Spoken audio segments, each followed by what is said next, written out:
నన్ను భగవద్గీత తీసుకురండి. భగవద్గీత పుస్తకం ఫస్ట్ ఇక్కడ చూద్దాం ప్రభు ఉంటే. హరే కృష్ణ.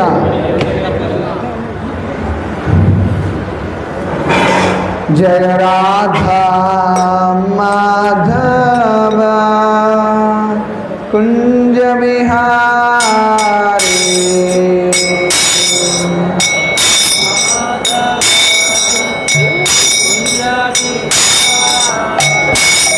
జయ రాధా మాధవ కుంజ విహారీ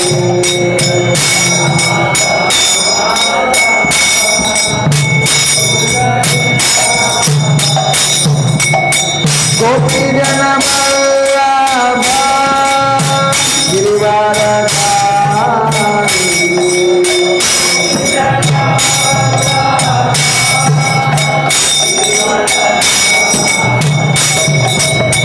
గోపీ జన వల్లభ గిరివరధారి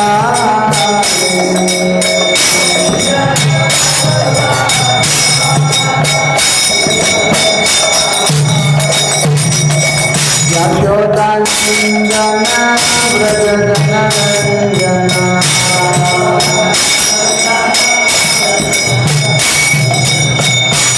యశోదానందన వ్రజనరంజన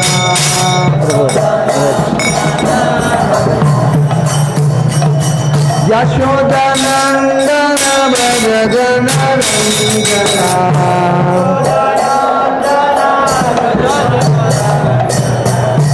యశోదానందన వ్రజనరంజన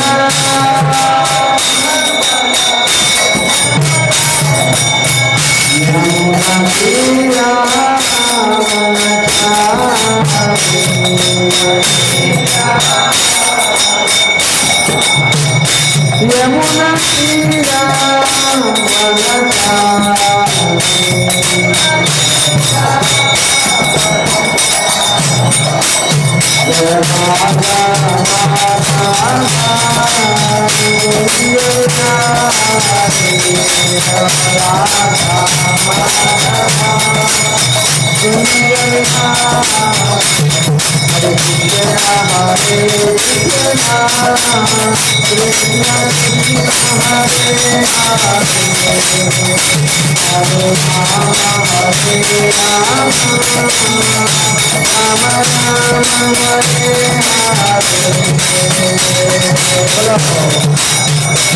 అందరూ క్లాప్ కొట్టి నాలుగు గంటల్లో పాల్గొన్నారు.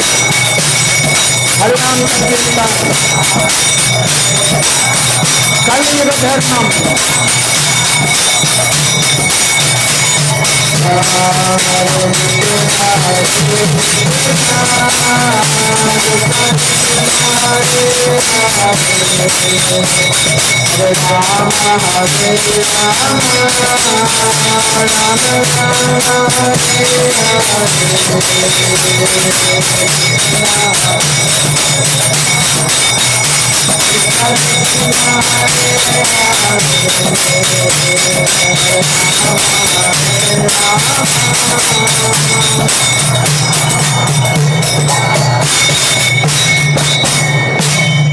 श्री राधा गोपीनाथ की, श्री जगन्नाथ बलदेव सुभद्रा माई की, श्री गोविंद श्रीनिवास की, श्री गौरताय की, ग्रंथराज श्रीमद् भगवद गीता की, समवेत भक्त वृंद की, श्रील प्रभुपाद की, पिताय गौर प्रेमानंदे।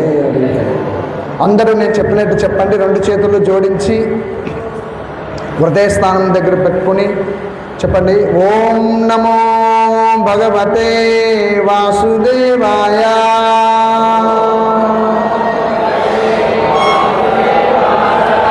ఓం నమో భగవతే వాసుదేవాయ.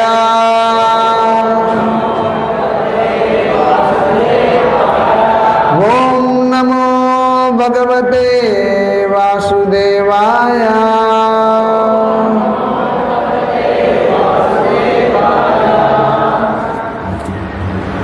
చదువుతున్నది భగవద్గీత యథాతథం అధ్యాయం 3 శ్లోకం 6.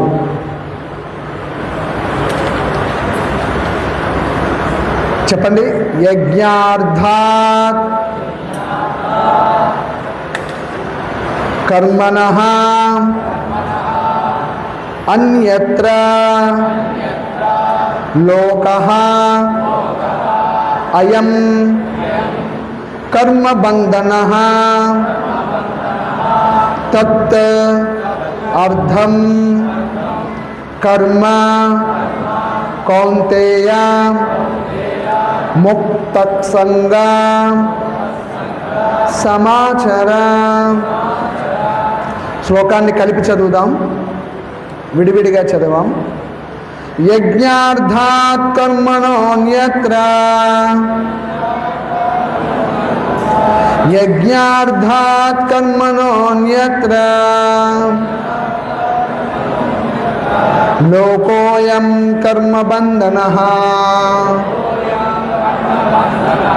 లోకోయం కర్మబంధనః తదర్థం కర్మ కౌంతేయ తదర్థం కర్మ కౌంతేయ ముక్తసంగ సమాచర ముక్తసంగ సమాచర. ఇప్పుడు ఈ సంస్కృత పదానికి తెలుగు అర్థం చదువుదాం, నాతో పాటు చెప్పండి.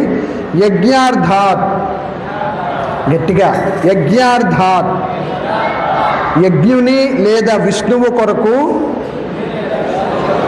మాత్రమే చేయబడే కర్మణః కర్మ కంటే అన్యత్ర అన్యమైనది లోకః లోకంలో అయం ఈ కర్మబంధనః కర్మ ద్వారా బంధము తత్ అతని అర్థం కొరకే కర్మ పని కౌంతేయ ఓ కుంతీపుత్ర ముక్త సంగః సంగత్వము నుండి విడివడి సమాచార చక్కగా చేయవలసి ఉంది. ఈ యొక్క శ్లోకానికి అర్థము, భాష్యము, భావము తెలియజేసినటువంటిది హిస్ డివైన్ గ్రేస్ ఏసీ భక్తి వేదాంత స్వామి శిల ప్రభుపాదికి జై. అందరూ నాతో పాటు భావాన్ని చెప్పండి. విష్ణువు కొరకు యజ్ఞ రూపంలో చేసే కర్మను చేయాలి, లేకపోతే ఈ భౌతిక జగత్తులో కర్మ బంధ కారణమవుతుంది. అందుకే ఓ కుంతీపుత్ర, అతని ప్రీత్యర్థమే నీ కర్మలను చేయవలసింది. ఆ ప్రకారంగా నీవు సర్వదా బంధ విముక్తుడవై ఉంటావు. భాష్యం శ్రద్ధగా వినండి. సామాన్యమైన దేహపోషణకైనా మనిషి కర్మ చేయవలసి ఉంటుంది కనుక ఆ ఉద్దేశము నెరవేరే విధంగానే ప్రత్యేకమైన వర్ణానికి, గుణానికి విద్యుక్త ధర్మాలు తయారు చేయబడ్డాయి. యజ్ఞం అంటే విష్ణు భగవానుడు లేదా యాగకర్మలు. సమస్త యజ్ఞాలు కూడా విష్ణు భగవానుని ప్రీతి కొరకే ఉద్దేశించబడినాయి.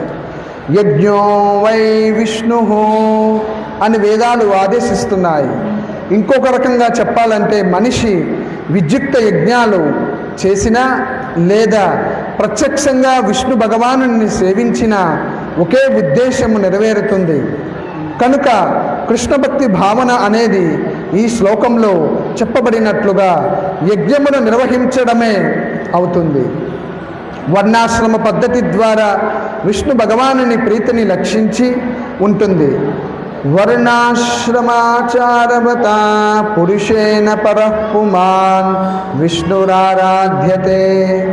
విష్ణు పురాణము 3.8.8 నందు కనుక మనిషి విష్ణు ప్రీత్యర్థమే కర్మ చేయాలి.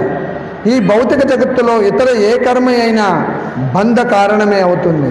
ఎందుకంటే మంచి చెడు కర్మలు రెండూ కూడా ఫలాలను కలిగి ఉండి ఏ కర్మఫలమైన కర్తను బంధిస్తుంది. అందుకే మనిషి శ్రీకృష్ణుని లేదా విష్ణువు ప్రీత్యర్థము కృష్ణ భక్తి భావనలో కర్మ చేయాలి. అటువంటి కర్మలు చేస్తున్నప్పుడు అతడు ముక్త స్థితిలో ఉంటాడు. ఇది కర్మ చేయడంలో గొప్ప నేర్పరితనము. ఆరంభంలో ఈ పద్ధతికి గొప్ప ప్రావీణుని నిర్దేశము అవసరమవుతుంది. అందుకే మనిషి కృష్ణ భక్తుని నిపుణత కలిగిన నిర్దేశంలో కానీ ఎవరి క్రిందైతే అర్జునునికి కర్మ చేసే అవకాశం వచ్చిందో అటువంటి శ్రీకృష్ణుని ప్రత్యక్ష నిర్దేశంలో కానీ అతి శ్రద్ధగా పనిచేయాలి. దేనిని ఇంద్రియ భోగం కొరకు చేయకుండా ప్రతిదీ కృష్ణ ప్రీత్యర్థమే చేయాలి. ఈ అభ్యాసము మనిషిని కర్మ ఫలం నుండి రక్షించడం మాత్రమే గాక క్రమంగా అతనిని భగవంతుని దివ్యమైన ప్రేమయుక్త సేవా స్థాయికి చేరుస్తుంది. కేవలము అదే అతనిని భగవద్ధామానికి చేరుస్తుంది. ఓం అజ్ఞానతిమిరంధస్య జ్ఞానాంజనశలాకయాం చక్షురున్మిలితం యేన తస్మై శ్రీగురవే నమః. నమో ఓం విష్ణుపాదాయ కృష్ణపృష్ఠాయ భూతలే శ్రీమతే భక్తివేదాంత స్వామినితి నామినే. నమస్తే సరస్వతీ దేవే గౌరవాణి ప్రచారిణే నిర్విశేష శూన్యవాది పాశ్చాత్య దేశతారిణే. హే కృష్ణ కరుణా సింధో దీనబంధో జగత్పతే గోపేశ గోపికా కాంత రాధాకాంత నమోస్తుతే. తప్తకాంచన గౌరాంగే రాధే బృందావనేశ్వరి వృషభానుసుతే దేవి ప్రణమామి హరిప్రియే. వాంఛాకల్పతరుభ్యస్య కృపా సింధుభ్య ఏవ చ పతితానాం పావనేభ్యో వైష్ణవేభ్యో నమో నమః. జయ శ్రీ కృష్ణ చైతన్య ప్రభు నిత్యానంద శ్రీ అద్వైత గదాధర శ్రీవాసాది గౌరభక్తవృంద. హరే కృష్ణ కృష్ణ కృష్ణ హరే హరే హరే రామ రామ రామ హరే హరే. మూకం కరోతి వాచాలం పంగుం లంఘయతే గిరిం యత్కృపాహతమహం వందే శ్రీగురుం దీనతారిణం పరమానందమాధవం శ్రీచైతన్యేశ్వరం.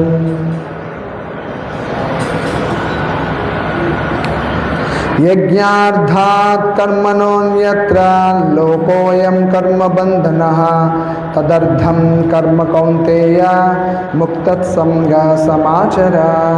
విష్ణువు కొరకు యజ్ఞ రూపంలో చేసే కర్మను చేయాలి, లేకపోతే ఈ భౌతిక జగత్తులో కర్మ బంధ కారణమవుతుంది. అందుకే ఓ కుంతీపుత్ర, అతని ప్రీత్యర్థమే నీ కర్మలను చేయవలసి ఉంది.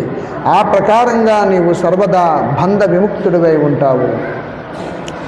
మనం ఒక చిన్న ఉదాహరణ చెప్పుకున్నాం ఇంతకుముందు. ఇప్పుడు ఒక సైనికుడు మన యొక్క భరత భూమిని రక్షించడానికి శత్రు సైన్యంలో ఒక శత్రువుని సంహరిస్తే మనం అతన్ని ఏం చేస్తాం? గౌరవిస్తాం. మన యొక్క దేశ సంరక్షణకి అతను సహాయాన్ని అందించినందుకు అతనికి మనం ధన్యవాదాలు చెప్తాం. అదే సైనికుడు తన యొక్క దేశంలో, తన యొక్క రాష్ట్రంలో, తన యొక్క పట్టణంలో, తన యొక్క గ్రామంలో పక్కింటి వాడిని తన స్వలాభం కోసం హత్య చేశాడనుకోండి, అప్పుడేం చేస్తాం?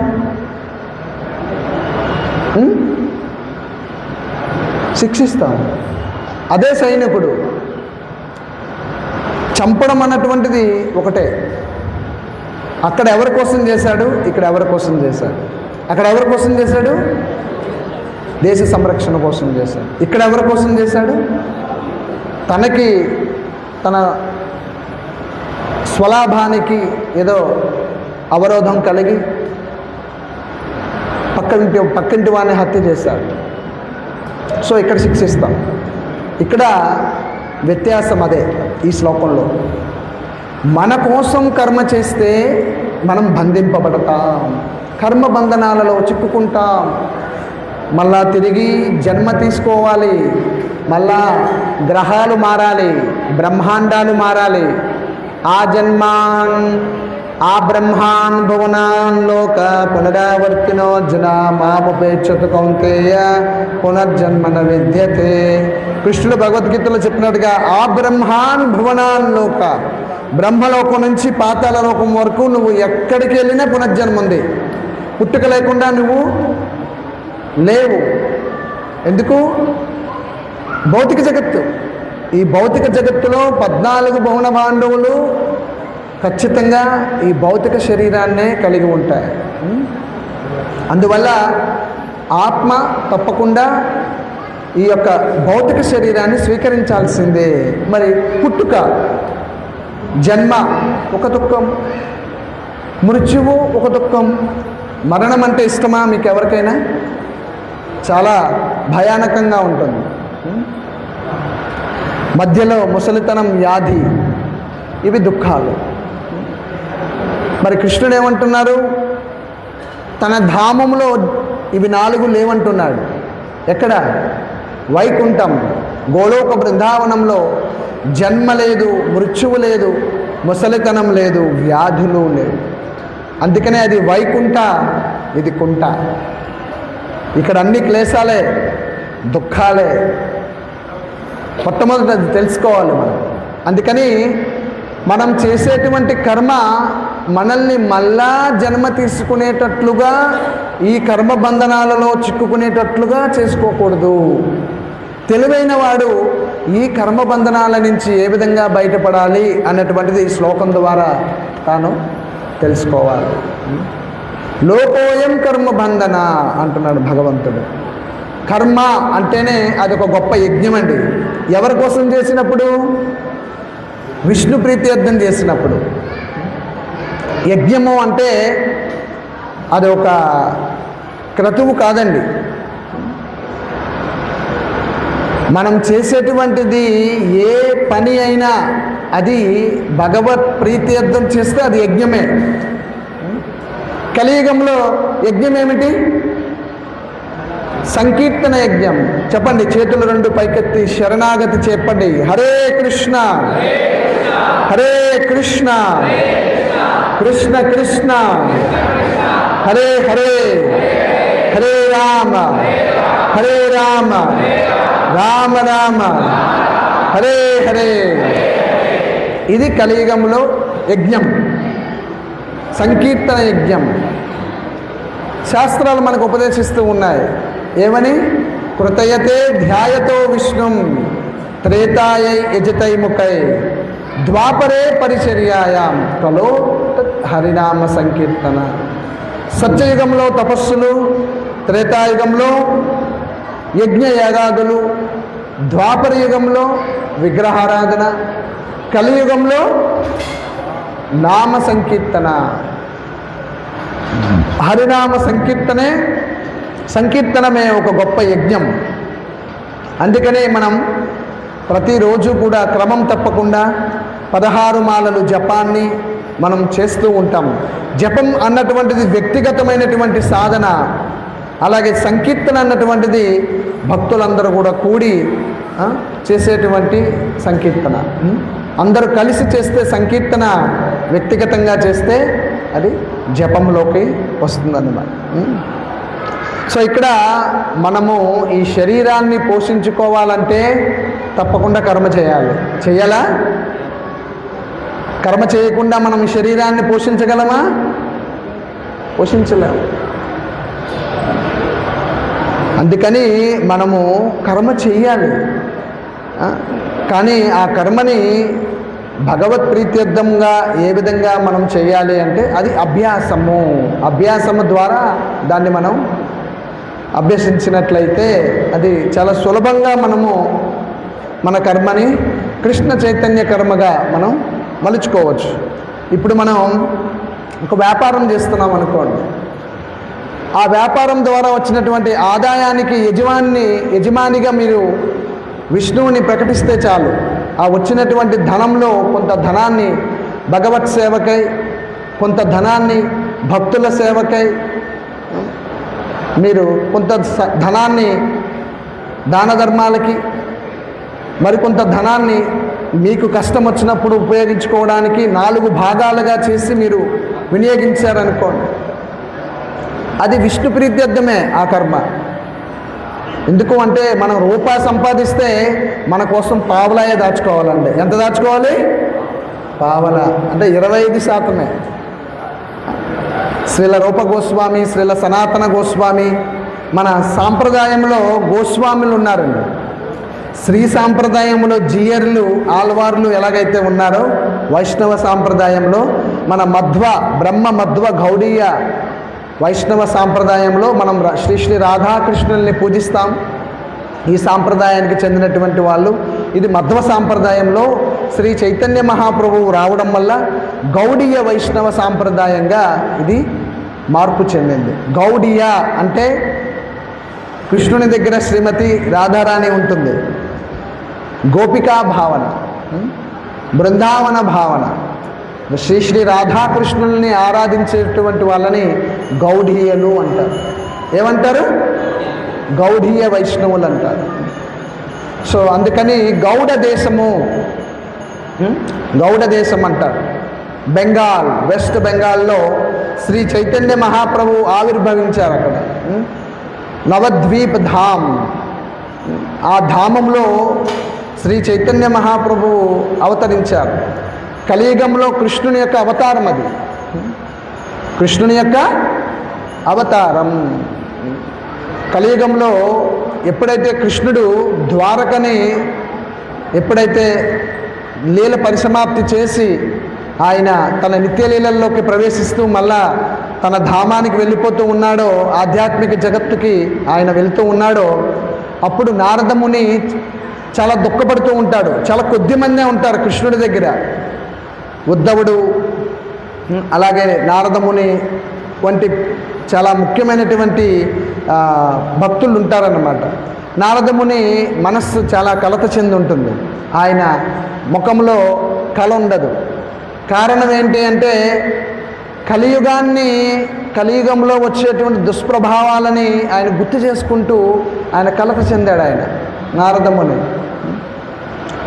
ద్వాపరయుగం పరిసమాప్తి అయింది. కృష్ణుడు తన లీలల్ని పరిసమాప్తి చేసి వెళ్ళిపోతున్నాడు తన నిత్య లీలల్లోకి, తన స్వధామానికి. ఈ భౌతిక జగత్తుకి అరిదించాడు. ఇక్కడ ఎన్నో అద్భుతమైనటువంటి లీలలను చేసి మనందరికీ కూడా ఆ లీలల్ని ధ్యానించమని, ఆ లీలల్ని ధ్యానించడం ద్వారా తన ధామానికి మీరు సులభంగా రావచ్చని మనకి ఉపదేశించి ఆయన నిత్యలీలలోకి ప్రవేశించాడు స్వామి ఆ గోలోక బృందావనానికి. మనం ఇప్పుడు అక్కడికి వెళ్ళాలి అంటే తప్పకుండా ఒక ప్రామాణికమైన గురువుకి శరణాగతి పొంది మనం కృష్ణునికి భక్తియుక్తమైనటువంటి సేవల్ని మనం చేయాలి. అదే విష్ణు ప్రీత్యర్థం మనం కర్మ చేయాలి.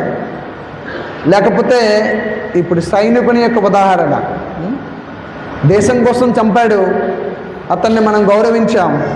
తన స్వార్థానికి చంపాడనుకోండి, అతన్నే మనం శిక్షిస్తాం. అదే సైనికుడు. చంపడం అనేటువంటిది ఒకే కార్యం, కానీ అక్కడ ఎవరి కోసం చేశాడు, ఇక్కడ ఎవరి కోసం చేశాడు. అక్కడ దేశ సంరక్షణకే చేశాడు, ఇక్కడ తన స్వార్థానికి చేశాడు. ఇలా ఈ కర్మ అన్నటువంటిది అకర్మ వికర్మ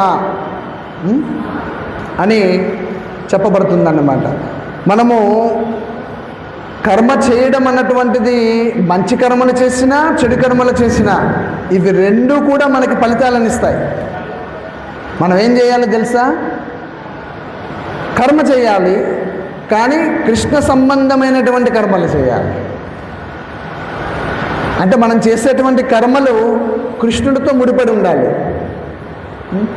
ఇప్పుడు వ్యాపారం గురించి చెప్పాను. ఆ వచ్చిన ఆదాయాన్ని కృష్ణుని కోసం చక్కటి పూలమాలలు, పుష్పాలు, చక్కటి వంట సామాగ్రి తీసుకుని వచ్చి రుచికరంగా మీరు వంట చేసి, మొట్టమొదట మీ కుటుంబంలో ఎవరూ తీసుకోకుండా, దాన్ని రుచి చూడకుండా, దాంట్లో ఉల్లి వెల్లుల్లి లేకుండా సాత్వికమైనటువంటి ఆహారంగా దాన్ని మీ కృష్ణుడిని ధ్యానిస్తూ ఆ వంట చేసి దానిని మొట్టమొదట మీరు కృష్ణునికి నివేదన చేశారనుకోండి, మీ గృహంలోనే మీ ఇంటికి యజమాని ఎవరవుతారు? ఎవరు? కృష్ణుడే అవుతాడు. మీరు కృష్ణుని కోసం మీరు సేవ చేస్తూ ఉన్నారు. మీ వ్యాపారాన్ని వృద్ధి చేసేది కృష్ణుని సేవకే, మీకు వచ్చినటువంటి ధనాన్ని కృష్ణుని సేవకే వినియోగిస్తూ ఉన్నారు. సో మీ వ్యాపారం ఏమైంది? కృష్ణ సంబంధమైంది. భక్తి అంటే మీరు ఏదో భూతద్దంలో పెట్టి చూడకండి. అదేదో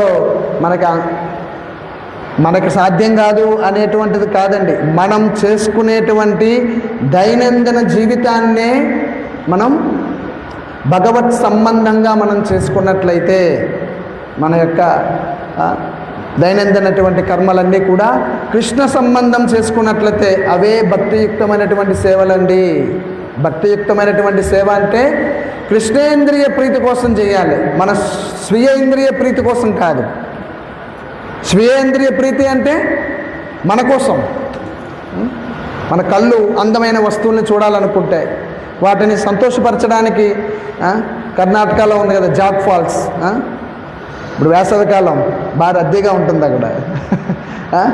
ఏదో ప్రకృతి ఆనందాన్ని చూడడానికి, ఏదో కళ్ళని సంతృప్తిపరచడానికి వెళ్ళడం కాదు.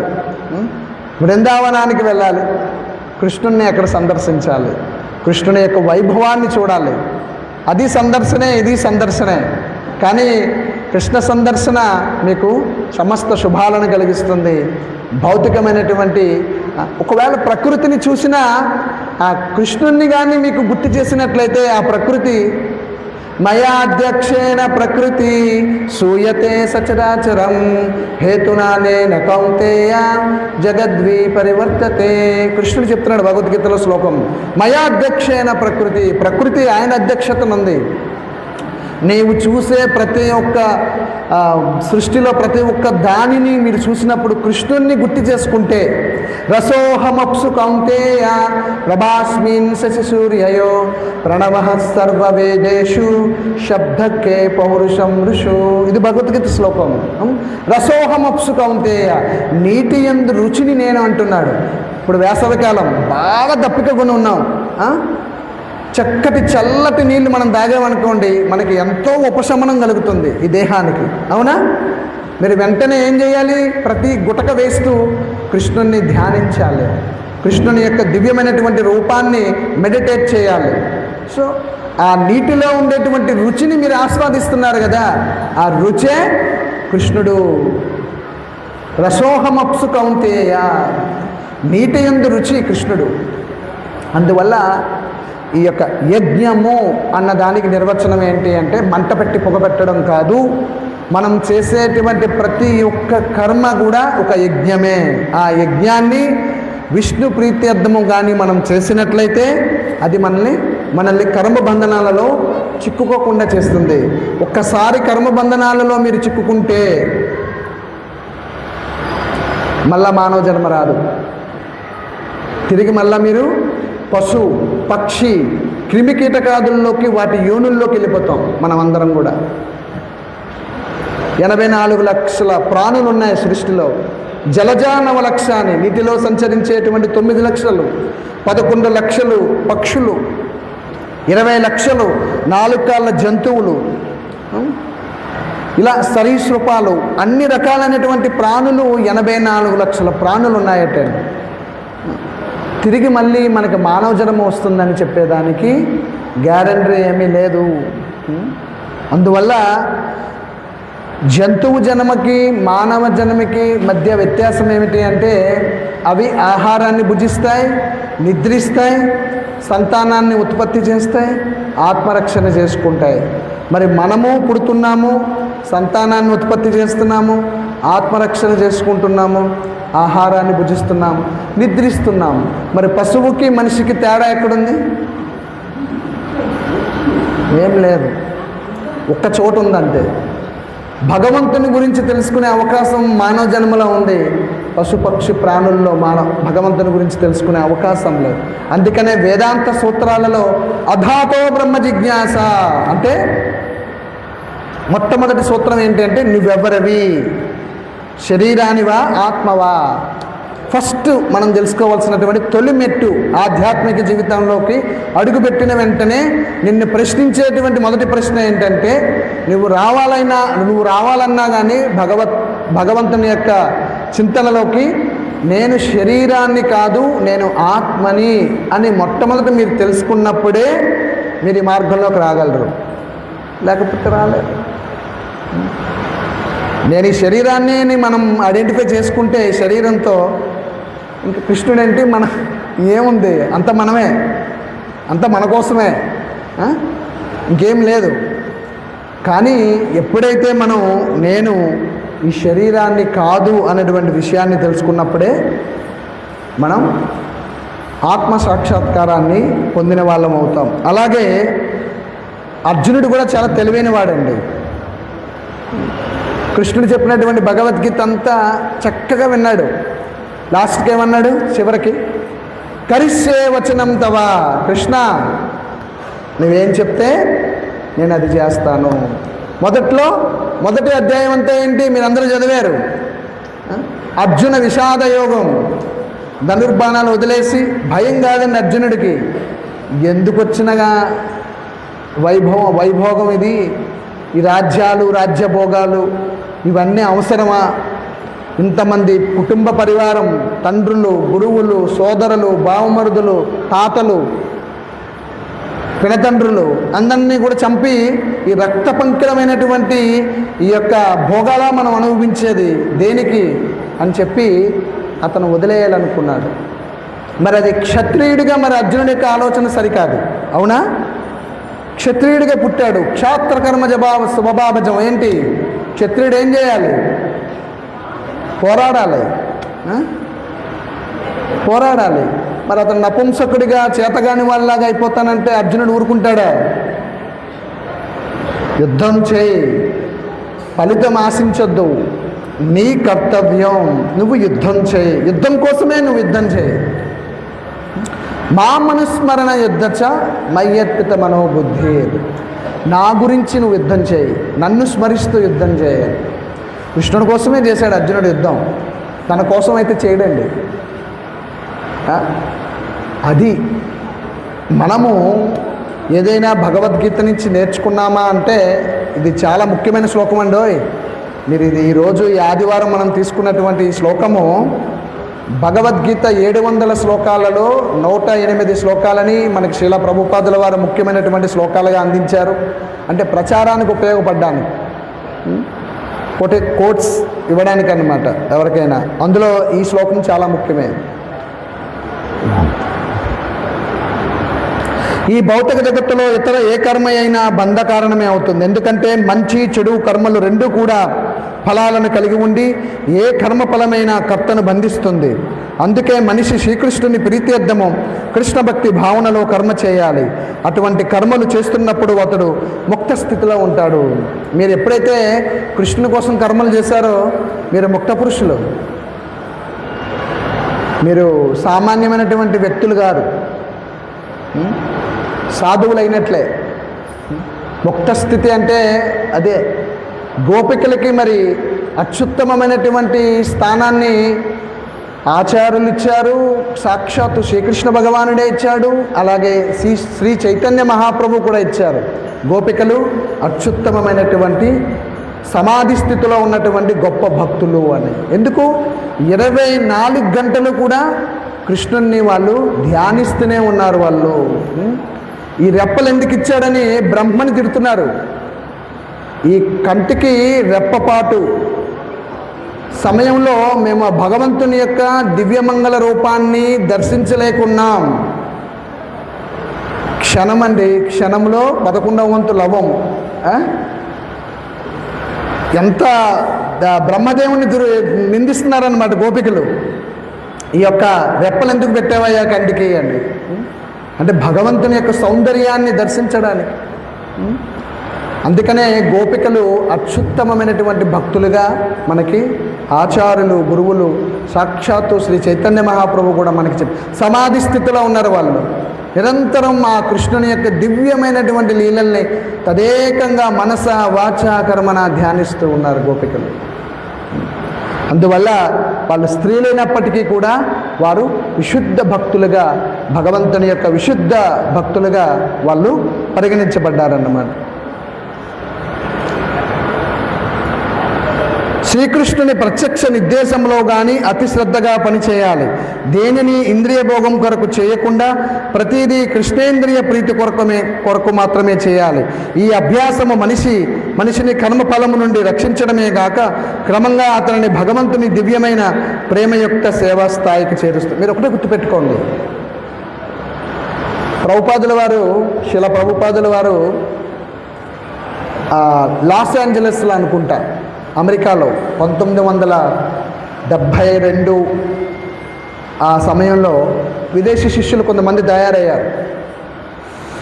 వారిని ఉద్దేశించి ప్రవచనం చెప్తున్నారన్నమాట. ఒక వ్యక్తి బయట నుంచి వస్తాడు, వచ్చి బాత్రూంలో ఏం చేసి కొన్ని టిష్యూ పేపర్స్ని, రోలర్స్ని పెడుతూ ఉంటాడనమాట. క్లాస్ డిస్టర్బెన్స్ అవుతుంది, వెళ్ళిపోతాడు. ప్రభుపాదుల వరకు అతన్ని ఉదాహరణగా చూపిస్తూ, ఆ వ్యక్తి ఉన్నాడు, అతను ఏం చేస్తున్నాడు, కొన్ని టిష్యూ పేపర్స్ని బాత్రూంలో ఏర్పాటు చేసి వెళ్ళిపోతూ ఉన్నాడు. అంటే దాన్ని ఉదాహరణగా చెప్తూ ఏమన్నారు అంటే, మనం ఏదో ఒక యాక్టివిటీ చేయాలి. ఏ యాక్టివిటీ చేయకుండా మనం ఉండగలమా? మిమ్మల్ని ఒక గదిలో బంధిస్తాను, నెల రోజులు మీకు నో యాక్టివిటీ, అట్లా కూర్చుని ఉండడమే. మీకేమవుతుంది? మీకు పిచ్చి పట్టేస్తుంది. ఏమి చేయకుండా అట్లా కూర్చోమంటే ఎలా కూర్చుంటాం? మనం ఏమైనా రాయా, జడమా? మనం ఏమైనా కాదు. మనం రాయి కాదు, జడం కాదు. మనం ఖచ్చితంగా ఏదో ఒక యాక్టివిటీ చేయాలి. ఆ యాక్టివిటీనే మనం కృష్ణుని కోసం చేయమంటున్నాం. ఆ కర్మనే కృష్ణుని కోసం చేయమంటున్నాం. అది కృష్ణ సంబంధమైనటువంటి కర్మ. దానినే మనం భక్తియుక్త సేవ అంటున్నాం. సో అందుకని యజ్ఞము అన్నటువంటి దానికి భోక్త ఎవరు అంటే కృష్ణుడే. భోక్తారాం యజ్ఞ తపసాం సర్వలోక మహేశ్వరం సుహృదం సర్వభూతానాం జ్ఞాత్వా మాం శాంతి మృక్షతి. అన్ని యజ్ఞాలకి భోక్త ఎవరు అంటే కృష్ణుడు. మీ అందరికీ కూడా కృష్ణలీలలన్నీ తెలుసు. మీ అందరూ కూడా ఎన్నో దివ్యమైనటువంటి కృష్ణలీలల్ని మీరు అందరూ కూడా వినున్నారు, చూస్తున్నారు. భాగవతం ప్రవచనాల ద్వారా ప్రతి లీలలోని కూడా కృష్ణుడు ఆయన దేవదేవునిగా ఆయన ప్రకటించాడు.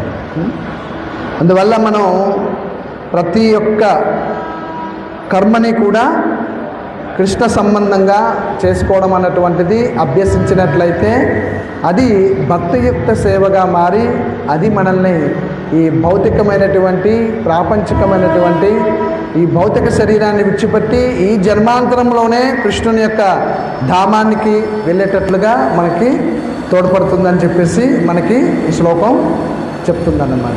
సో అందుకనే మనం కృష్ణ సంబంధమైనటువంటి కర్మల్ని చేయవలసి ఉంటుంది. ఈ శ్లోకం యొక్క సారాంశం అదే.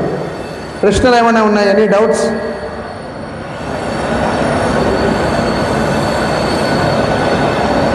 నో డౌట్సా? సందేహాలు ఏమి లేవా? చెప్పండి. ప్రతి కర్మని కూడా ఏ విధంగా చేయాలి అంటే, ఇప్పుడు అంబరీష చక్రవర్తి ఏ విధంగా చేశారు? అంబరీషుల వారు తన కళ్ళని శిష్య రాధా గోపీనాథ్కి తన కళ్ళను భగవంతుని యొక్క రూపాన్ని దర్శించడానికి ఉపయోగించారు. తన చేతులను మందిరాన్ని శుభ్రం చేయడానికి ఉపయోగించారు. తన కాళ్ళను మందిరానికి రావడానికి ఉపయోగించారు. ఇలా ఆయన తమ ఇంద్రియాలన్నిటినీ కూడా కృష్ణుని యొక్క సేవలో వినియోగించారు. That is the devotion. అదే భక్తి, అదే భక్తి. భగవద్గీతలో కృష్ణుడు ఏమంటున్నాడు? విభూతి యోగం, బలం బలవతం రాగం, 6th చాప్టర్ 6వ అధ్యాయం. ధ్యాన యోగంలో బలం బలవతాం రాగం కామరాగ వివర్జతం ధర్మో విరుద్ధో భూతేషు కామోస్మిన్ భరతర్షభ. అంటే ధర్మ విరుద్ధంగా అన్నటువంటి స్త్రీ పురుషుల యొక్క సంభోగాన్ని నేనంటాడు భగవంతుడు. అంటే ఉత్తమ సంతానాన్ని కనడానికి స్త్రీ పురుషుల యొక్క సంగమం అన్నటువంటిది, ఆ యొక్క ధర్మయుతమైనటువంటి కార్యం కృష్ణునికి ప్రాతినిధ్యం వహిస్తుంది. మళ్ళీ మన స్వార్థానికి భోగానికి మనం నిమగ్నమైతే అది ధర్మ సంబంధం కాదు, అది నీ స్వేంద్రియ తృప్తి అది. కానీ ఉత్తమ సంతానాన్ని కృష్ణ భక్తులని కనడానికి మీరు ఈ యొక్క కార్యాన్ని వినియోగించినట్లయితే అది కృష్ణునికి ప్రాతినిధ్యంగా ఆయన ప్రకటిస్తూ ఉన్నాడు. అది ధర్మయుతమైనటువంటి జీవనం, అది దాంపత్య జీవనం. అది ఉత్తమ సంతానాన్ని కృష్ణ భక్తుల్ని జన్మనిస్తూ ఉంది. అందువల్ల భగవత్ సంబంధంగా సమస్త ఇంద్రియాలను కృష్ణ సేవకై వినియోగించడమే ఉత్తమమైనటువంటి భక్తి యోగి యొక్క స్థితి. అది అభ్యాసం. దాన్ని ప్రభు అడిగారు, దాన్ని ఎలా మనం ప్రారంభించాలి అని. దైనందిన జీవితంలోనే ప్రారంభించండి. ఉదయం తెల్లవారుజామున నిద్ర లేవండి, మందిరానికి దగ్గరగా ఉన్నారా, 4:30కి దర్శనం ఉంది, మంగళారతికి రండి, దర్శనం చేసుకోండి. తులసి పూజ, నరసింహ కీర్తన, భగవంతుని యొక్క దర్శనం, జపం చేసుకుంటారు హరే కృష్ణ మంత్రాన్ని, కొన్ని మాలలు. మీకు కాస్త సమయం ఉంటుంది. మందిరాన్ని ఉదయం పూట 7:30 అభిషేకాలు అయ్యి స్వామి తిరిగి పునర్దర్శనం ఇచ్చేలోపు మందిరాన్ని శుభ్రం చేయండి. దశావతారాలు క్లీన్ చేస్తాం, మందిరాన్ని నీళ్ళు పోస్తాం, ఇవన్నీ శుభ్రం చేస్తాం. సేవలో పాల్గొనండి. తిరిగి స్వామి మళ్ళా అలంకరణ పూర్తయి స్వామి మళ్ళా దర్శనమిస్తారు. చక్కగా శృంగార హారతి దర్శనం చేయండి స్వామిని. ఇలా మీకున్నటువంటి సమయాన్ని స్వామి సేవలో వినియోగించండి. సో 9 గంటల వరకు ఉండి సేవ చేసుకుని భాగవతాన్ని శ్రవణం చేసి ఇప్పుడు మీ ఉద్యోగమ వ్యాపారానికి వెళ్ళిపోవచ్చు 8 గంటలకి 9 గంటలకి. ఇలా మన యొక్క సమయాన్ని క్రమక్రమంగా మనం భగవంతుని వైపుకి మళ్లించాలి. అంతేగాని భౌతికమైనటువంటి విషయాలకు మనం, అంటే నేను ఒకటి చెప్తున్నాను వినండి, అంటే సొసైటీతో సంబంధం లేకుండా ఉండమని చెప్పట్లేదు, మానవ హక్కులని వదిలేయమని చెప్పట్లేదు. వాటన్నిటిని తెలుసుకోవాలి, మినిమం నాలెడ్జ్ ఉండాలి, జనరల్ నాలెడ్జ్ ఉండాలి. పూర్తిగా ఇప్పుడు మేము భక్తులుగా ఉన్నాం, పూర్తిగా మేము భక్తులో ఉన్నాం కదా అని చెప్పి అన్నీ విడిచిపెడితే కష్టం. అందువల్ల కొన్ని విధులు ఉంటాయి, బాధ్యతలు ఉంటాయి. గృహస్థులైతే కొన్ని గృహస్థ ధర్మాలు ఉంటాయి, వాటిని అన్నిటినీ నిర్వర్తించాలి. అందువల్ల ఈ అభ్యాసం అన్నటువంటిది ప్రతి ఒక్క యాక్టివిటీ, ప్రతి ఒక్క కర్మని కూడా కృష్ణ సంబంధంగా మనం చేసుకోవడం అన్నటువంటిది అభ్యసించాలి. ఇది చాలా ముఖ్యమైనటువంటి విషయం. అందుకనే కలియుగంలో భక్తి యోగమే అత్యంత సరళమైనటువంటి యోగ విధానం. కర్మయోగాన్ని మీరు అభ్యసించలేరు, ధ్యాన యోగాన్ని మీరు అభ్యసించలేరు, అష్టాంగ యోగ విధానాన్ని అభ్యసించలేరు. ఇవన్నీ చాలా కష్టం. 6వ అధ్యాయంలో అర్జునుడే చెప్తున్నాడు 5000 సంవత్సరాల క్రితం, చంచలం మనహి కృష్ణ ప్రమాధి బలభద్రుడం తత్స్యాహం నిగ్రహం మన్యే వాయోర్వాసు దుష్కరం. ఓ అర్జున, నువ్వు ఇంద్రియాలను నిగ్రహించు అని కృష్ణుడు అంటే, ఓ కృష్ణ, గాలిని నియంత్రించే శక్తి నా దగ్గర ఉంది, కానీ ఈ మనోవేగాన్ని నియంత్రించలేకపోతున్నాను అంటున్నాడు. ఎవరు? అర్జునుడు. ఎన్ని సంవత్సరాల క్రితం? 5000 సంవత్సరాల క్రితం, 5000 years బ్యాక్. అయితే కృష్ణుడు చెప్పినటువంటి ధ్యాన యోగ విధానం చాలా కష్టతరమైనటువంటి యోగ విధానం, చాలా కష్టం. దానికన్నా సులభమైనటువంటి విధానం ఏంటి అంటే ప్రతి ఒక్క కర్మని కృష్ణ సంబంధంగా చేయొచ్చు. మీరు ఏం త్యజించాల్సిన అవసరం లేదు. భార్యని విడిచిపెట్టాల్సిన అవసరం లేదు, పిల్లల్ని విడిచిపెట్టాల్సిన అవసరం లేదు, మీ బాధ్యతల్ని విడిచిపెట్టాల్సిన అవసరం లేదు. అర్జునుడు ఏమైనా బాధ్యతలు విడిచిపెట్టాడా? బాధ్యతలను ఇంకా గుర్తు చేశాడు కృష్ణుడు. భగవద్గీత ఉపదేశించడం ద్వారా నువ్వు క్షత్రియుడివయ్యా, నువ్వు యుద్ధం చేయాలి, నువ్వు అట్లా యుద్ధం చేయకుండా ఉండకూడదు, నీ ధర్మం అది అని కర్తవ్య బోధ చేస్తున్నాడు. కానీ దురదృష్టం ఏంటంటే భగవద్గీతను మనం 50 సంవత్సరాలు వెనక్కి నెట్టేస్తాం. ఇప్పుడు కాదు, ఇప్పుడు యవ్వనం ఉంది, జీవితాన్ని అనుభవించాలంతే. ఎవరికి భగవద్గీత, భాగవతం, రామాయణం అని 60 సంవత్సరాలు పైబడిన వాళ్ళకి, అంతేనా?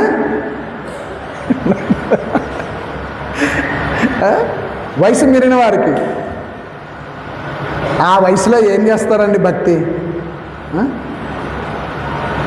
మా గురువుగారు చెప్తారనమాట, ఉత్తరాలు వచ్చేస్తాయి, పళ్ళు ఊడిపోతాయి, కాళ్ళు పనిచేయవు, చేతిలో కర్ర వచ్చేస్తుంది, కళ్ళు కనిపించవు, ఉత్తరాలు ఇవన్నీ కూడా పోస్ట్ మ్యాన్ ఒక్కొక్క ఉత్తరం తీసుకొచ్చి ఇస్తూ ఉంటాడు. శరీరము నశ్వరమైపోతూ ఉంది, క్షీణిస్తూ ఉంది. నువ్వు వృద్ధాప్యానికి వచ్చి ఏం చేస్తావు నువ్వు? అందుకనే ప్రహ్లాదుడు చెప్పినట్లుగా 5 ఏళ్ల వయసులోనే కౌమారే ఆచరతే ప్రాజ్ఞం, బాల్యం నుంచి మనం భక్తియుక్తమైనటువంటి సేవలు, భగవంతునికి సేవ చేయాలి. మిమ్మల్ని అడుగుతానండి ప్రశ్న, సమాధానం మీ దగ్గర నుంచే వస్తుంది. పుష్పాలని పరిమళంతో ఉన్నప్పుడు, అవి సుగంధాన్ని కలిగి ఉన్నప్పుడు భగవంతునికి సమర్పిస్తారా? పాడైపోయి, రాలిపోయి, కుళ్ళిపోయినవి సమర్పిస్తారా? చెప్పండి. యవ్వనం కూడా అంతే. నీ జీవితం నీ ఇష్టం వచ్చినట్టు గడిపేసి 60 సంవత్సరాల వరకు నేను ఇప్పుడు నీకు అంకితం స్వామి అంటే వృద్ధాప్యానికి వచ్చిన తర్వాత ఏం చేయలేవు నువ్వు భగవంతునికి సేవ. శరీరం సహకరించదు, నీ వయసు అయిపోయింది. ఎప్పుడైనా కానీ మనం బకెట్ తన్నేస్తాం. శరీరాన్ని వదిలేయాల్సిందే. శరీరాన్ని వదిలేయడానికి వృద్ధాప్యం వరకు ఉండాల్సిన అవసరం లేదు. 30 సంవత్సరాల వయసు వాళ్ళు కూడా హార్ట్ అటాక్తో చనిపోతున్నారు. మృత్యువు చాలా వేగంగా వస్తుంది. పదం పదం యద్విపదం అన్నారు. అంటే అడుగు తీసి అడుగు వేసే లోపే ఏమైనా జరగవచ్చు. కర్ణుడు ఏమన్నాడు? ఎడం చేత్తో ఇచ్చేసా వేటయ్యా దానం, కుడి చేత్తో ఇవ్వచ్చు కదా అంటే కర్ణుడు ఏమన్నాడో తెలుసా? దానం నువ్వు ఇమ్మని అడిగావు, వెంటనే ఇవ్వకపోతే ఆలోచన మారచ్చు. ఈ చేతిలోంచి ఈ చేతిలోకి వచ్చేలోపు ఆలోచన మారిపోతుంది. వెంటనే ఆలోచన మారిపోవచ్చు వెంటనే. అందుకనే అలా దానం చేసేస్తాడు ఎడం చేత్తోనే అతను. అంటే ఏ మాత్రము అవకాశం ఇవ్వకూడదు మనసుకి. ఎందుకంటే మనస్సు చెడుని గ్రహించినంత వేగంగా మంచిని గ్రహించదు. అందుకనే మనం ప్రభుజీ దగ్గర నుంచి చాలాసార్లు మనం ప్రవచనంలో వింటూ ఉంటాం. లక్ష్మణస్వామిని జీవితంలో నువ్వు నేర్చుకున్నటువంటి జ్ఞాన సారం ఏమైనా ఉంటే చెప్పమని చెప్పి పంపినప్పుడు, లక్ష్మణుడు అంటే సాక్షాత్తు అనంతశేషుడు. భరత శత్రుఘ్నులు వచ్చి శంకుచక్రాలు, శ్రీ మహావిష్ణువు శ్రీరామచంద్రుడిగా వచ్చారు. మరి శేషతల్పం లక్ష్మణస్వామి, అనంతశేషుడే లక్ష్మణుడు. ఎంత కోపం ఉంటుంది ఆయనకి, లక్ష్మణస్వామికి. సో రాముల వారు అడగమని చెప్తే రావణాసురుని దగ్గరికి వచ్చి ఓరి దుష్టు దుర్మార్గుడా అని మొదలుపెట్టి, నీ జీవితంలో నువ్వు ఏదైనా తెలుసుకున్నటువంటి జ్ఞానసారం ఏమన్నా ఉంటే చెప్పమంటే ఏమన్నాడు? రావణాసురుడు ఏం మాట్లాడలేదు, ముఖం చాటేశాడు. తిరిగి లక్ష్మణుడు వెళ్ళి రాముల వారిని కలిసి, రావణాసురుడు ఏం చెప్పలేదు అంటే, నువ్వు ఏ విధంగా అడిగావు అంటే నేను ఈ విధంగా అడిగాను అంటాడు. అలా అడగకూడదు అని చెప్పి శ్రీరామచంద్రుల వారు వెళ్ళి ధనుర్బాణాలు పక్కన బట్టి ఓ దానవేంద్ర అంటూ సంబోధించి రావణ బ్రహ్మకి ఇవ్వవలసినటువంటి గౌరవంతో నీవు నాకు శత్రువు కాదు, నా భార్యని అపహరించడం వల్ల నేను నీతో యుద్ధం చేయాల్సి వచ్చింది. నీ జీవితంలో నీవు ఏదైనా జ్ఞానాన్ని తెలుసుకున్నట్లయితే ఆ జ్ఞానం సారాన్ని మాకు తెలియజేయండి అని అంటే అప్పుడు రావణాసురుడు చెప్పినటువంటి వాక్యాలు అందరూ కూడా నన్ను ప్రోత్సహించారు, శూర్పణఖతో సహా అందరూ సీతమ్మ వారిని తీసుకుని వెళ్ళిపోమని. అంటే చెడుని స్వీకరించడానికి నన్ను ప్రేరేపించిన వాళ్ళు ఎక్కువ. రాములు వారితో వైరం వద్దని చెప్పి లంకలోనే ఉన్నారు విభీషణుల వారు, చెప్పలే? ఎన్నిసార్లు చెప్పలేదు. అంగదుడు దూతగా వస్తే దూతగా వచ్చిన చంపండి రావని అన్నారు. ఇంకా ధర్మం లేదు అధర్మం లేదు, దూతగా వచ్చిన వాడిని చంపుతారండి. అంగదుడిని చంపమన్నాడు అనమాట రావణాసురుడు. కానీ విభీషణుల వారు అక్కడ ఉండి దూతగా వచ్చిన వాడిని చంపడానికి లేదు. ఆ సందేశం ఏదో వినాలి, అతన్ని పంపించాలి తప్ప దొరికాడరా అని చెప్పి ఆయన వేసేస్తే అది తప్పన్నమాట. సో అందుకని రావణాసురుడు ఏమంటాడంటే నా జీవితంలో నేను నేర్చుకున్నది ఏంటంటే చెడు తొందరగా ఆకర్షిస్తుంది, చెడును చేయడానికి ఎక్కువ మంది ప్రోత్సహిస్తారు, కానీ మంచి చేయడానికి నన్ను ప్రోత్సహించిన వాళ్ళు చాలా తక్కువ. సో అందుకని నేను తెలుసుకున్నటువంటి జ్ఞాన సారం ఇది అని చెప్పేసి చెప్తాడనమాట శ్రీరామచంద్రుల వారికి రావణాసురుడు. అందువల్ల ఏంటంటే మన మనస్సు చెడుని తొందరగా ఆకర్షిస్తుంది కాబట్టి ఈ మనస్సుని ఎప్పుడు కూడా మనం ఆ భగవంతుని యొక్క పాదపద్మాల మీద లగ్నం చేయాలి. ఎప్పుడు కూడా హరే కృష్ణ మంత్రాన్ని జపించాలి. హరే కృష్ణ కృష్ణ కృష్ణ హరే హరే, హరే రామ రామ రామ హరే. ఈ మనస్సులో ఉన్నటువంటి కల్మషాలన్నిటినీ కూడా కలిగి తిప్పడం అనమాట. హరే కృష్ణ మంత్రం జపం చేయడం ఏంటో తెలుసా మీకు? ఒక గ్లాసులోకి కొన్ని మట్టి పేరుకుని ఉందనుకోండి, స్పూన్ పెట్టుకుని తిప్పడం అనమాట హరే కృష్ణ మంత్రం జపించడం అంటే. అప్పుడేమవుతుంది? వ్యర్థాలన్నీ పైకి వస్తాయి, వాటిని సులభంగా తొలగించవచ్చు. అదేవిధంగా ఈ హరే కృష్ణ మంత్రం జపించడం అంటే మన హృదయంలో ఉన్నటువంటి కల్మషాలు, అనర్థ నివృత్తి, కామ క్రోధ లోభ మోహ మద మాత్సర్యం, ఇవన్నీ కూడా ఓర్వలేనితనం, ఈర్ష్య అసూయ ద్వేషం, ఇవన్నీ కూడా మనలో ఉంటాయి. మరి అవన్నీ ఎప్పుడు పోతాయి నీ నుంచి? అవన్నీ పోయినప్పుడే నువ్వు నీ హృదయంలోనే పరమాత్మని చూడగలవు. అవన్నీ పోనంత వరకు భగవంతుడు నీతోనే ఉన్నాడు, నీతోనే నివసిస్తున్నాడు ఉదయస్థ పరమాత్మగా. కానీ నువ్వు గుర్తించట్లేదు. ఎందుకు గుర్తించట్లేదు? ఇవన్నీ కూడా మనల్ని కప్పేస్తున్నాయి, మన జ్ఞానాన్ని కప్పేస్తున్నాయి, మనం తెలుసుకున్నటువంటి జ్ఞానాన్ని అపహరిస్తున్నాయి. మాయా అపహృత జ్ఞాన. ఒక్కొక్కసారి భక్తులు కూడా తప్పు చేస్తూ ఉంటారు పొరపాటున. ఎందుకు అంటే సూర్యుడు కనిపించుకున్న మేఘాలు ఎలా కప్పేస్తాయో ఈ జ్ఞానము, మనకి ఇంత జ్ఞానం తెలిసి కూడా ఒక్కొక్కసారి ఏం చేస్తాము అంటే మాయ చేత కప్పబడుతూ ఒక్కొక్కసారి గొప్ప గొప్ప వ్యక్తులు కూడా తప్పు చేస్తూ ఉంటారు. అందుకని మనం చాలా జాగ్రత్తగా మనం ఉండాలన్నమాట. సో ప్రభువుకి నేను చెప్పేది ఏంటంటే దైనందిన జీవితంలో మనం చేసేటువంటి ప్రతి ఒక్క కర్మని కూడా ఇది ఏ విధంగా కృష్ణ సంబంధం చేసుకోవాలి అని ప్రతి అడుగు వేసే ముందు చూసుకుని దాన్ని భగవత్ సంబంధంగా మనం చేసినప్పుడే మనం ఈ కృష్ణ చైతన్యంలో మనం ముందుకు వెళ్ళేదానికి అవకాశం ఉంటుందన్నమాట. సో భక్తి అంటే మీరెవరూ కూడా భయపడాల్సినటువంటి అవసరం లేదు, దేనిని త్యజించాల్సినటువంటి అవసరం లేదు. ప్రతి అంశాన్ని కూడా కృష్ణుడితో ముడిపెట్టడమే. ఈరోజు ఇస్కాన్ దేవాలయాలు ప్రపంచవ్యాప్తంగా 800 నుంచి 950 వరకు పెరిగాయి. మొత్తం అన్ని దేశాల్లోని కూడా మన ఇస్కాన్ దేవాలయాలు ప్రతి చోట కూడా భక్తులు ఉన్నారు, కృష్ణ భక్తులు. వాళ్ళందరూ కూడా ఈ కృష్ణ చైతన్యాన్ని దేశకాలమాన పరిస్థితులతో సంబంధం లేకుండా వాళ్ళు అభ్యసిస్తూ ఉన్నారు. అమెరికాలో, చైనాలో, రష్యాలో హరే కృష్ణ భక్తులు ఉన్నారు. ప్రతి ఒక్కరు కూడా ఆ కృష్ణుడితో సంబంధాన్ని కలిగి ఉన్నారని. సో అందుకని మనం అందరం కూడా మన ధర్మాన్ని, మన సంస్కృతిని మనం తెలుసుకోవాలి. ఆ కృష్ణుని యొక్క దివ్యమైనటువంటి భక్తియుక్త సేవలో మనం నిమగ్నం అవడం ద్వారా ఈ జన్మాంతరంలోనే మనం కృష్ణుడిని చేరుకునేటువంటి గొప్ప అదృష్టాన్ని మనం కలిగి ఉన్నాం. అది శ్లోకం యొక్క సారాంశం. చాలా ముఖ్యమైన శ్లోకం అండి ఈ వారం మనం చెప్పుకున్నటువంటి శ్లోకం. హరే కృష్ణ. ఇప్పుడు ఒక 10 నిమిషాలు హరే కృష్ణ మంత్రాన్ని జపం చేద్దాం. చేయిస్తాను మీ అందరితోనని, అందరూ కూడా చేయండి. జపం చేసేటప్పుడు మీరు కొత్త వాళ్ళు ఎవరైనా ఉంటే మరొక్కసారి వివరిస్తాను. మీరు చేయాల్సింది ఒక్కటే, భగవంతుని యొక్క నామాన్ని బాగా శ్రద్ధగా చెవులు మిటకరించి మీ నోటి నుంచి వచ్చినటువంటి కృష్ణనామ శబ్దాన్ని మీ చెవులు మిటకరించి వినాలండి.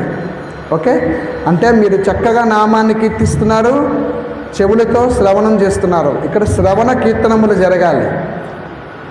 మూడవది వచ్చి జపమాల ఉంటే స్పర్శ ద్వారా పూసన విడవడం. ఒకవేళ మీ అందరి దగ్గర మాలలు లేకపోతే మీరు ఇవి 2 అభ్యసించండి. ఇప్పుడు ఒక 10 నిమిషాల సమయంలో మనం హరే కృష్ణ మంత్రాన్ని జపిస్తాం. తర్వాత స్వామివారికి ఊంజల సేవ ఉంటుంది. ఆ ఊంజల సేవ అనంతరం మీ అందరికీ ఆశీర్వాదము మహాప్రసాదము ఉంది. ప్రసాదాన్ని స్వీకరించి మీరు మీ ఇళ్ళకి వెళ్ళిపోవచ్చు. హరే కృష్ణ. ఇప్పుడు మా భక్తులు మీతో వేగంగా హరే కృష్ణ మంత్రం చేయిస్తారు. వేరే ఆలోచనే మీ మైండ్లోకి రాకూడదు.